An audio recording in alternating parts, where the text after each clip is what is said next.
Masuk akal, suara PSI meroket, pengamat beberkan faktor kunci yang bikin partai Mawar punya kantong suara besar. Dilansir dari Kila.com, perlahan suara PSI yang meroket hingga kini tak lepas dari sorotan publik. Meski banyak opini negatif yang berkembang di luar, namun pengamat politik Adi Praitno justru memberikan pandangan yang berbeda. Menurut Adi, perlahan suara PSI yang meroket bukanlah anomali yang aneh atau tidak wajar. Dan saya kira kalau kita rajin buka sirekap itu, saya kira nggak aneh. Saya kira kalau kita rajin buka sirekap, saya kira nggak aneh, katanya dikutip Kila.com dari kanal YouTube TV One. Lebih lanjut, Adi berpendapat jika masyarakat masih terjebak dengan anggapan PSI dahulu, di mana PSI dahulu hanya dikenal luas di daerah DKI Jakarta saja. Namun menurut Adi, kondisi tersebut kini sudah berubah drastis. PSI kini telah memiliki basis massa di berbagai daerah lain. Kalau dulu kan melihat PSI hanya Jakarta, belakangan orang agak lupa bahwa basis-basis PNI mulai berdenyut di banyak tempat. Kalau dulu kan melihat PSI hanya Jakarta, belakangan orang agak lupa bahwa basis-basis PSI mulai berdenyut di banyak tempat. Pungkasnya kembali di Banten misalnya, terutama Banten 3 tuh, Tangerang Raya, kemudian di Jawa Tengah, kemudian di Jawa Timur, sambungnya kembali. Di Banten misalnya,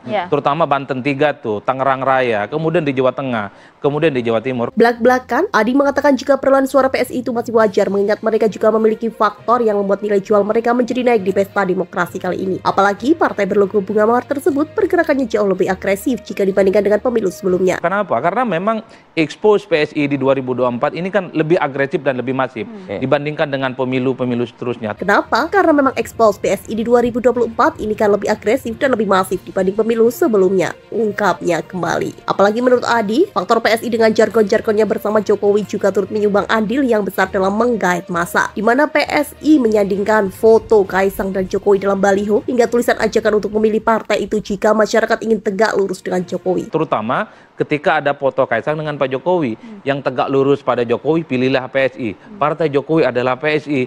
Kemudian ada Jokowisme. Terutama ketika ada foto Kaisang dengan Pak Jokowi, yang tegak lurus dengan Jokowi, pilihlah PSI. Partai Jokowi adalah PSI, kemudian ada Jokowisme, ungkapnya kembali. Faktor-faktor itulah yang menurut Adi menjadikan PSI memiliki basis massa yang lebih jauh besar dibandingkan sebelumnya. Sehingga sangat wajar jika perolehan suara PSI Sirekap juga melonjak tajam. Bagi saya inilah yang kemudian membuat kantong-kantong suara PSI itu berdenyut ketika di-input di Sirekap naik signifikan. Bagi saya, inilah yang kemudian membuat kantong-kantong suara PSI itu berdenyut ketika di-input di Sirekap naik signifikan, terang Adi kembali. Pihak KPU juga sudah menanggapi perihal isu yang sedang hangat menjadi perbincangan itu.